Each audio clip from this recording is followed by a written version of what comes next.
پس آپ صبر کیجئے اس پر جو وہ کہتے ہیں، یعنی آپ کے مخالفین، اور سورج کے طلوع اور غروب ہونے سے قبل اپنے رب کی حمد کے ساتھ تسبیح کیجئے، اور رات کے اوقات میں اور سجدوں کے بعد بھی اس کی تسبیح کیجئے، یعنی نماز کے بعد بھی اللہ تعالی کی تسبیح بیان کیجئے۔ یہاں پر جو خطاب ہے وہ نبی صلی اللہ علیہ وسلم سے ہے، فاصبر علی ما یقولون، یعنی آپ کے دشمن یہ مشرکین آپ کے خلاف جو باتیں کرتے ہیں ان کی باتوں پر آپ صبر کیجئے، جو آپ کو جھٹلا رہے ہیں، جو آپ کو دھمکیاں دے رہے ہیں، جو آپ کے خلاف سازشیں کر رہے ہیں، اس کا جواب آپ صبر کے ساتھ دیجئے، اور اس کے برعکس آپ اپنا تعلق اللہ تعالی سے زیادہ مضبوط کر لیجئے۔ یعنی کتنی خوبصورت تعلیم ہے ہمارے دین کی کہ جب لوگ مخالفت کریں تو بجائے اس کے کہ ان سے الجھنا شروع کر دیں اور ان کی باتوں کا جواب دینے لگیں اور خود کو ڈیفینڈ کرنا شروع کر دیں، کرنے کا کام کیا ہے کہ ہم اللہ کی طرف توجہ کریں، رغبت کریں، دعا کریں، اللہ کی تسبیح بیان کریں، اس کی حمد بیان کریں۔ اسی لیے آگے فرمایا وَسَبِّحْ بِحَمْدِ رَبِّكَ، اور اپنے رب کی حمد کے ساتھ اس کی تسبیح بیان کریں، یعنی اللہ سبحانہ تعالیٰ کو ان باتوں سے پاک قرار دیں جو باتیں یہ مشرکین اللہ سبحانہ تعالیٰ سے منسوب کرتے ہیں، اور اس کے ساتھ ساتھ اللہ سبحانہ تعالیٰ کی شان بلند کریں، اس کی تعریف بیان کریں، اس کی ایسی صفات بیان کریں جو اس کے شایان شان ہیں، اور یہ نفی اور اس بات دونوں مل کر اللہ کے کمال کو ثابت کرتے ہیں۔ اور یہاں تسبیح سے مراد یا تو ظاہری تسبیح ہے یعنی اللہ تعالیٰ کی پاکی بیان کرنا، یا پھر اس سے مراد نماز ہے، یعنی جب لوگوں کی باتیں تکلیف دیں تو آپ اللہ سے نماز کے ذریعے مدد مانگیں، فاستعینوا بالصبر والصلاۃ۔ اور پھر قبل طلوع الشمس سے مراد فجر کی نماز جو سورج طلوع ہونے سے پہلے ہوتی ہے، اور قبل الغروب سے مراد ظہر اور عصر کی نمازیں ہیں۔ وَمِنَ اللَّيْلِ فَسَبِّحْهُ، اس سے مراد رات کی نماز یعنی عشاء اور تہجد کی نماز ہے، اور مغرب بھی رات کا ہی ایک حصہ ہو جاتا ہے کیونکہ سورج غروب ہو چکا ہوتا ہے۔ یعنی ان تمام احوال میں اللہ تعالیٰ کی تسبیح بیان کریں، اور تسبیح سے مراد یعنی سورج کے طلوع ہونے اور غروب ہونے سے پہلے جو تسبیحات ہمیں بتائی گئی ہیں وہ پڑھیں، اور اگر اس سے مراد نماز ہے تو پھر اس سے مراد نماز میں اللہ کا ذکر، اور اس کے علاوہ وَأَدْبَارَ السُّجُودِ، اور سجدوں کے بعد بھی۔ ایک معنی اس کا یہ ہے کہ نماز کے بعد کی تسبیحات کا اہتمام کیا جائے۔ بہت سے لوگوں کو دیکھا گیا وہ نماز پڑھتے بس اٹھ جاتے ہیں، تسبیح نہیں کرتے، جبکہ یہاں اللہ سبحانہ وتعالیٰ خاص طور پر حکم دے رہے ہیں کہ نماز کے بعد تسبیح بیٹھ کر کرنی چاہیے، یہ نماز کے بعد کا ذکر ہے۔ مجاہد ابن عباس سے روایت کرتے ہیں کہ اللہ تعالیٰ نے آپ صلی اللہ علیہ وسلم کو تمام نمازوں کے بعد تسبیح پڑھنے کا حکم دیا ہے، اور وہ اس آیت کی تشریح کر رہے تھے وہ ادبار السجود کی۔ مجاہد کہتے ہیں اس سے مراد فرض نماز کے بعد تسبیح کرنا ہے، تو یہ نوٹ کر لیجئے کہ ساری نماز مکمل کرنے کے بعد نہیں بلکہ فرض نماز پڑھنے کے بعد تسبیح کریں۔ دوسرا معنی اس کا کیا کیا گیا ہے کہ فرض نماز کے بعد نفل نماز بھی پڑھیں، کیونکہ صبح عربی میں نفل نماز کے لیے بھی آتا ہے، یعنی فرض نماز کے بعد نفلی نماز بھی ادا کریں۔ اور تیسرا معنی اس کا کیا گیا ہے کہ مغرب کی نماز کے بعد 2 رکعت بھی پڑھیں، یعنی ان کو بھی تسبیح کا نام دیا گیا ہے۔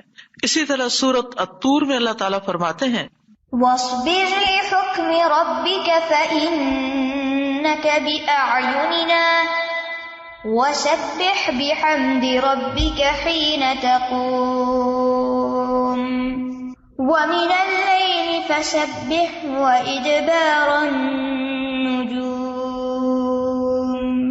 اور آپ اپنے رب کے حکم کے آنے تک صبر کیجئے، پس بے شک آپ ہماری نگاہوں کے سامنے ہیں، اور جس وقت آپ کھڑے ہوتے ہیں آپ اپنے رب کی حمد کے ساتھ تسبیح کیجئے، اور رات کو بھی اور ستاروں کے پلٹنے کے بعد بھی اس کی تسبیح کیجئے۔ یہاں بھی نبی صلی اللہ علیہ وسلم کو صبر کا حکم دیا گیا ہے کہ آپ اپنے رب کا حکم آنے تک صبر کرتے رہیں۔ فَإِنَّكَ بِأَعْيُنِنَا، آپ ہماری نگاہوں کے سامنے ہیں، آپ ہماری توجہ میں ہیں، ہماری نظروں میں ہیں، ہمارے علم میں ہیں، آپ ہماری حفاظت میں ہیں۔ یعنی عربی کے محاورے کے مطابق کوئی نگاہوں میں ہو کا مطلب یہ کہ ہم اس کی نگرانی کر رہے ہیں، حفاظت کر رہے ہیں. جیسے موسیٰ علیہ السلام کے بارے میں اللہ تعالیٰ نے فرمایا وَلِتُصْنَعَ عَلَىٰ عَيْنِي، تاکہ آپ کی پرورش میری آنکھوں کے سامنے کی جائے، یعنی میری حفاظت اور حراست کے ساتھ. اور وَسَبِّحْ بِحَمْدِ رَبِّكَ حِينَ تَقُومُ، اس کا معنی ہے کہ جب آپ مجلس سے اٹھیں تو تسبیح کریں، جب نیند سے اٹھیں تو تسبیح کریں، جب نماز کے لیے اٹھیں تو تسبیح کریں، اور نماز میں بھی تسبیح کریں. اور اسی طرح تسبیح کے دو اور معنی بھی کیے گئے ہیں کہ رکوع اور سجدوں میں تسبیح کریں، اور پھر دعائے استفتاح میں تسبیح کریں، سبحانک اللہم و بحمدک، یہاں بھی تسبیح ہے. تو آپ دیکھ رہے ہیں کہ ہم دن میں کتنی بار اللہ سبحانہ وتعالیٰ کی تسبیح بیان کرتے ہیں. وَمِنَ اللَّيْلِ فَسَبِّحْ، رات میں بھی تسبیح کریں، اور اس سے مراد رات کی نماز، رات کی تسبیح ہے.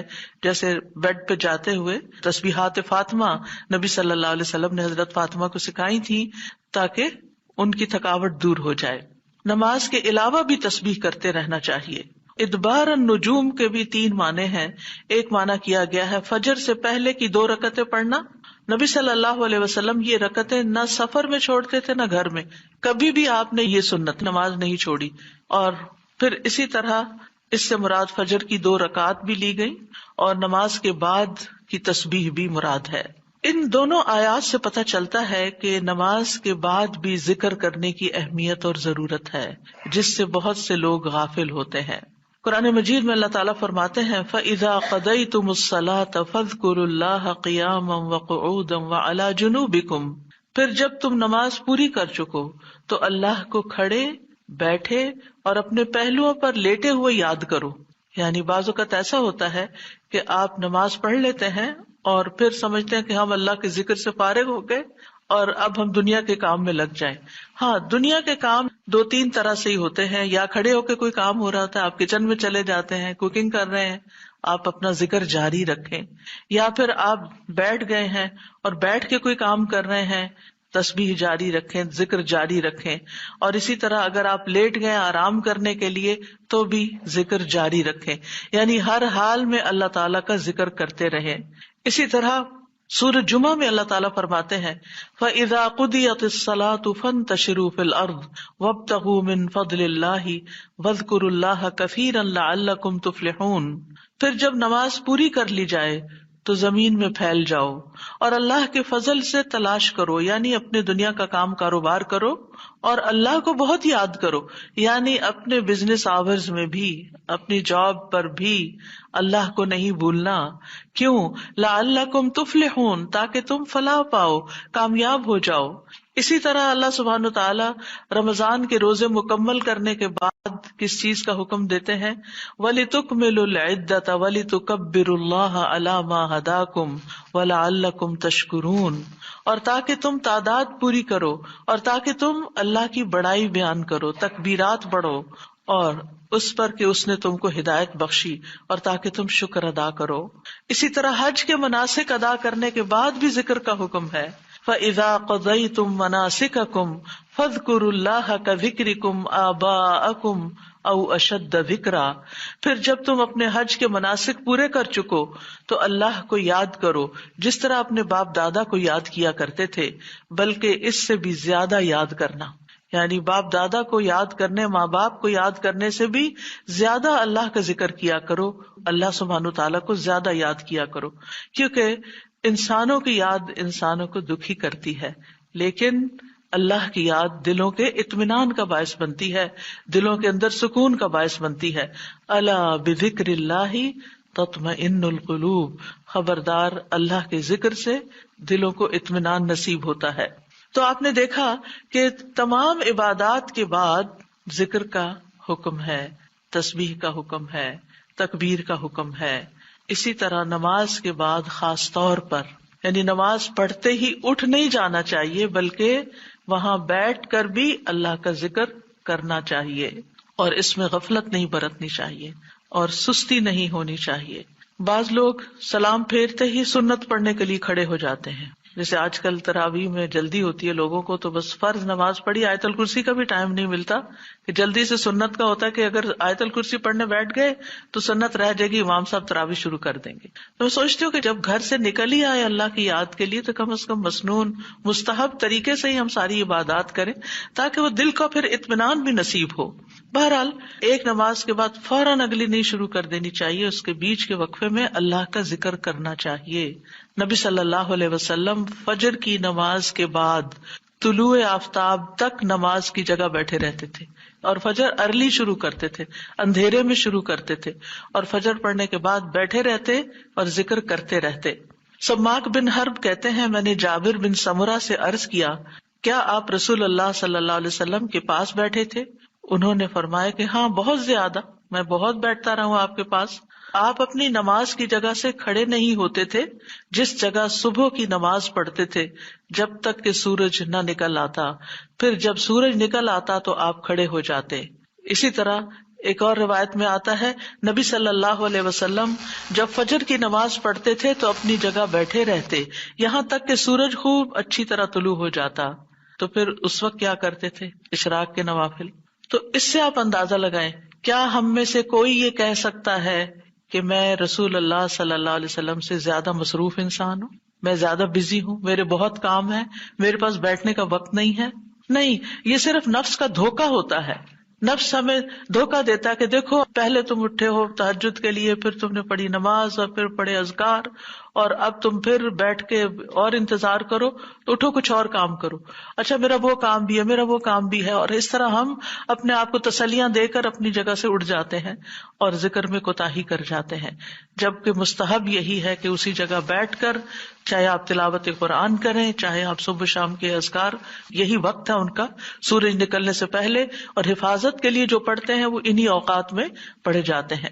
لہٰذا اس وقت آپ وہ بھی پڑھ سکتے ہیں، آپ تسبیحات کر سکتے ہیں، آپ کوئی بھی اور ذکر، آپ قرآن مجید کا مطالعہ کر سکتے ہیں، تفسیر کی کوئی کتاب پڑھ سکتے ہیں، کوئی تفسیر کا لیکچر سن سکتے ہیں، اپنی تجوید درست کر سکتے ہیں، یعنی کہ کوئی سبق یاد کر سکتے ہیں. یعنی کوئی بھی چیز ذکر کی قسم کی آپ اس وقت میں تسلی کے ساتھ کر سکتے ہیں تاکہ یہ سنت پوری ہو جائے، کیونکہ اس کا اجر و ثواب بہت ہے. جو شخص اسی جگہ بیٹھا رہے اور پھر نفل پڑھ کے اشراق کے اٹھے تو اس کو حج عمرے کا ثواب ملتا ہے. نبی صلی اللہ علیہ وسلم نے صحابہ کو نماز کے بعد کے اذکار سکھائے. ابن تیمیہ رحمہ اللہ کہتے ہیں کہ نبی صلی اللہ علیہ وسلم جب لوگوں کو نماز پڑھاتے تھے تو آپ سلام پھیرنے کے بعد دعا نہیں کرتے تھے، اور نہ صحابہ ایسا کرتے تھے، نہ صبح کی نماز میں، نہ عصر کی نماز میں، نہ دیگر نمازوں میں، بلکہ آپ سے ثابت ہے کہ آپ اپنا چہرہ اصحاب کی طرف کر لیتے، یعنی پلٹ کے واپس بیٹھ جاتے، اللہ کا ذکر کرتے اور ان کو سکھاتے تھے.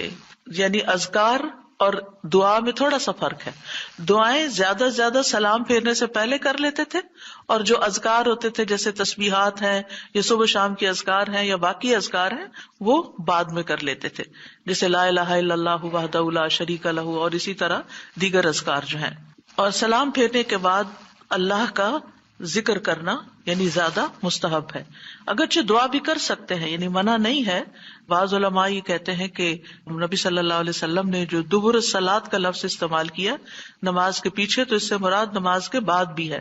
حضرت عائشہ کہتی ہیں کہ نماز کے بعد کے اذکار شیشے کو صاف کرنے کے بعد اس کو چمکانے کی طرح ہے. یعنی نماز میں آپ نے اپنی صفائی کر لی اور اب بعد کے اذکار کے جو آپ کو اور زیادہ چمکا رہے ہیں. نماز نور ہے، یہ دل کو صاف کر دیتی ہے، دل کو روشن کر دیتی ہے جیسے کہ شیشے کو صاف کیا جاتا ہے. اور نماز کے بعد ذکر کرنا ایسا ہے جیسا کہ شیشے کو چمکایا جاتا ہے. فرشتے بھی دعائیں کرتے ہیں. رسول اللہ صلی اللہ علیہ وسلم نے فرمایا جب تک تم اپنے مصلے پر جہاں تم نے نماز پڑھی تھی بیٹھے رہو اور ریاح خارج نہ کرو، گیس پاس نہ کرو، تو فرشتے تم پر برابر درود بھیجتے رہتے ہیں. یعنی اگر کوئی شخص فجر کی نماز پڑھ کے اپنے وضو کی حالت میں سورج نکلنے تک بیٹھا رہتا ہے تو آپ اپنے لیے بھی ذکر کر رہے ہیں اور فرشتے بھی آپ کے لیے دعائیں کر رہے ہیں. کیا دعا کرتے ہیں؟ اللہم اغفر لہ، اللہم ارحمہ، اے اللہ اس کی مغفرت فرما، اے اللہ اس پر رحم فرما. اور یہ اس وقت تک ہوتا رہتا ہے جب تک وہ وضو توڑ کر فرشتوں کو تکلیف نہ پہنچائے. یعنی جب گیس پاس ہوتی ہے اور اس کی اسمیل سے پھر فرشتوں کو تکلیف ہوتی ہے، تو فرشتے جو ہیں وہ پیاز کی اسمیل اور لہسن کی اور جسم سے نکلنے والے، اگر پسینہ بہت آ رہا ہے اور کپڑے نہیں آپ تبدیل کرتے، رات کے کپڑوں میں اٹھ کے نماز شروع کر دیتے ہیں اور وہ اسمیلی کپڑے ہوتے ہیں، تو اس سے فرشتے آپ سے دور رہتے ہیں. اور اسی طرح اگر یعنی خوراک میں کوئی ایسی چیز ہے کہ آپ کی گیس میں بہت اسمیل ہے، تو یہ چیز بھی فرشتوں کو تکلیف دیتی ہے اگر آپ مصلی پر بیٹھے ہیں یا آپ ذکر کی حالت میں ہیں. پھر اس وقت ذکر کرنا جو ہے اولاد اسماعیل سے غلام آزاد کرنے سے افضل عمل ہے، خاص طور پر اگر ہم لا الہ الا اللہ وحدہ لا شریک لہ والی تسبیح پڑھتے ہیں. ابو امامہ سے مروی ہے رسول اللہ صلی اللہ علیہ وسلم نے فرمایا، سورج طلوع ہونے تک میں بیٹھ کر اللہ تعالیٰ کا ذکر کروں، اس کی بڑائی، اس کی حمد و تسبیح اور تحلیل کروں، یہ مجھے اولاد اسماعیل میں سے 2 غلام آزاد کرنے سے زیادہ محبوب. یعنی اس وقت کا ذکر ایسا ہے جیسے آپ نے اتنا بڑا صدقہ بھی کر دیا. اسی طرح عصر کے بعد سورج غروب ہونے تک ذکر کرنا مجھے اولاد اسماعیل میں سے 4 غلام آزاد کرنے سے زیادہ محبوب ہے. یعنی عصر پڑھ کر بھی آپ مغرب تک ذکر کر سکتے ہیں. اگر عام دنوں میں نہیں تو آپ جمعے کے دن تو کر ہی سکتے ہیں، کیونکہ اس دن دعائیں قبول ہوتی ہیں. لیکن عموماً ہم اپنی غفلت اور سستی کی وجہ سے کوئی اور کام شروع کر دیتے ہیں اور ہم ان قیمتی اوقات کی قدر نہیں کرتے، ہماری پرائرٹیز نہیں ہوتی. یعنی انسان کو جب پتہ چلتا ہے کہ یہ بزنس کا پیک آور ہے تو وہ کیا کرتا ہے؟ اس وقت کہیں اور سیر کو چلا جاتا ہے؟ نہیں، اس وقت وہ سارے کام چھوڑ کر اس کام کی طرف متوجہ ہو جاتا ہے جو اس کو سب سے زیادہ فائدہ دینے والا ہے. تو اسی طرح بعض سلف صالحین کہتے ہیں کہ ہم نے جمعے کے دن عصر کے بعد مغرب تک جو دعا کی ہماری قبول ہوئی. یعنی یہ قبولیت دعا کا خاص وقت ہوتا ہے. جیسے صبح کا وقت بکرتن نماز فجر سے لے کر سورج نکلنے تک کا ہے، بڑا ہی قیمتی وقت ہے ذکر اذکار کے لیے. اسی طرح عصر کی نماز سے لے کر مغرب تک کا وقت بھی بڑا ہی قیمتی ہے. تو اس میں آپ دیکھیے خصوصاً آج کل آپ روزے سے ہیں، روزہ دار کی بھی دعا قبول ہوتی ہے. اور اس میں بھی امت کے نیک لوگوں کا طریقہ یہی رہا ہے کہ وہ روزہ کھلنے سے پہلے سارے کام چھوڑ دیتے تھے اور ذکر اذکار میں مصروف ہو جاتے تھے، دعائیں کرنے میں مصروف ہو جاتے تھے. تو آپ بھی اپنے لیے کچھ پلان اس طرح کریں کہ جمعے کا دن اور ہم کم از کم رمضان کا مہینہ عصر کا وقت جو ہے اس سے پہلے اپنے کام ختم کر کے مصلی پہ بیٹھے یا کرسی پہ بیٹھے، یا لیٹنا چاہتے تو لیٹ جائیں، کیونکہ پہلی آیت یہی بتائی گئی تھی نا کہ آپ کھڑے یا بیٹھے یا لیٹے ہر حال میں اللہ کا ذکر کر سکتے ہیں. الذین یذکرون اللہ قیاما وقعودا وعلی جنوبہم، وہ جو اللہ کا ذکر کرتے ہیں کھڑے، بیٹھے اور لیٹے، جس بھی پوزیشن میں آپ کرنا چاہیں آپ ذکر کر سکتے ہیں. اور اس میں تسبیح کیجیے، حمد و ثنا کیجیے اللہ تعالیٰ کی، اور دعائیں مانگیے. اور الحمدللہ ہمارے پاس کتابوں کی شکل میں دعاؤں کا اتنا پیارا ذخیرہ ہے، جو مسنون اوتھینٹک دعائیں قرآن و سنت سے ہم نے جمع کی ہیں. اگر زبانی یاد ہے تو بہت ہی اچھا کہ دل لگا کے زبانی پڑھے، اور اگر زبانی یاد نہیں تو ان کو کھول لیجیے اور پڑھنا شروع کر دیجیے. اور صرف پڑھتے نہ جائیں، اس وقت کوئی قرات کا وقت نہیں ہے، یہ مانگنے کا وقت ہے. دیکھ دیکھ کر اس طرح پڑھیں دعا کو جیسے آپ مانگ رہے ہیں اللہ تعالیٰ سے. تو انشاءاللہ آپ کے دین، دنیا، آخرت کے سارے مسائل حل ہوں گے اور ایک پرامن پرسکون زندگی بسر کریں گے اگر ان اوقات کی آپ قدر کر لیں. کیونکہ جو قبولیت کے اوقات ہیں ان کو گنوانا نہیں چاہیے، ان کو ہاتھ سے جانے نہیں دینا چاہیے. آپ صبح فجر کے وقت مثلاً اگر رمضان میں ہر روز 1 سپارہ پڑھتے ہیں، آدھا سپارہ فجر کے بعد پڑھ لیں، آدھا سپارہ عصر کے بعد پڑھ لیں. تو اس طرح بیلنس بھی ہو جائے گا، آپ کا دل نہیں گھبرا، کیونکہ ہمارا نفس جو ہے نا وہ اتنا آزاد منشا کہ وہ کہیں ایک جگہ بیٹھنے کی قید قبول نہیں کرتا. وہ بار بار ہمیں کہتا ہے اچھا فون چیک کر لو، اچھا وہ کر لو، وہ کر لو، اور توجہ اور یکسوئی سے ہمیں ذکر اذکار نہیں کرنے دیتا. تو اس کو ٹیم کرنے میں، اس کو ڈسپلن کرنے میں وقت لگے گا. لیکن ونس ایک دفعہ آپ عادی ہو گئے، آپ نے اس گھوڑے کو قابو کر لیا، آپ نے اس کو بٹھا لیا. جیسے بچے کو بٹھانے میں مشکل ہوتی ہے لیکن جب بیٹھ جاتے پھر بیٹھ جاتے ہیں. تو پھر انشاءاللہ آپ دیکھیں گے کہ آپ کے لیے یہ گھڑیاں بڑی پر لذت ہو جائیں گی. آپ ان گھڑیوں کو انجوائے کریں گے، آپ کا اور زیادہ دل چاہے گا کہ کاش یہ اور لمبی ہو جائے. اچھا روزہ کھل گیا، ابھی تو میرا یہ بھی اور یہ بھی ٹارگٹ پورا نہیں ہوا. پھر اسی طرح یہ ہے کہ رسول اللہ صلی اللہ علیہ وسلم نے فرمایا، جو شخص فجر کی نماز جماعت کے ساتھ پڑھنے کے بعد بیٹھ کر اللہ کا ذکر کرتا رہے یہاں تک کہ سورج نکل آئے، پھر 2 رکعتیں پڑھے، اس کے لیے 1 حج اور عمرے کا ثواب ہے۔ انس فرماتے ہیں، پھر رسول اللہ صلی اللہ علیہ وسلم نے 3 بار فرمایا، پورا پورا پورا، یعنی پورا ثواب حج عمرے کا، پورا ثواب حج عمرے کا، پورا ثواب۔ یعنی آپ سوچئے کہ حج عمرہ کرنا کوئی آسان کام ہے؟ مشکل کام ہے، جس میں مال بھی انوالو ہے، آپ کی ایفرٹ بھی، آپ کا گھر چھوڑنا بھی، سب کچھ۔ لیکن اگر آپ کو ایک مصلی پہ بیٹھ کے اتنا بڑا اجر و ثواب ملتا ہے تو اور کیا چاہیے۔ صرف بات ہے اپنے نفس کو منانے کی، اپنے دل کو اور اپنے آپ کو ڈسپلن کرنے کی، اور ایک دفعہ آپ نے شروع کر لیا، اور اگر نہیں ہو پا رہا تو اللہ سے دعا کریں کہ اللہ تعالیٰ توفیق دے دے، اللہ تعالیٰ آسان کر دے، تو انشاءاللہ آپ کے لیے آسانی بھی ہو جائے گی۔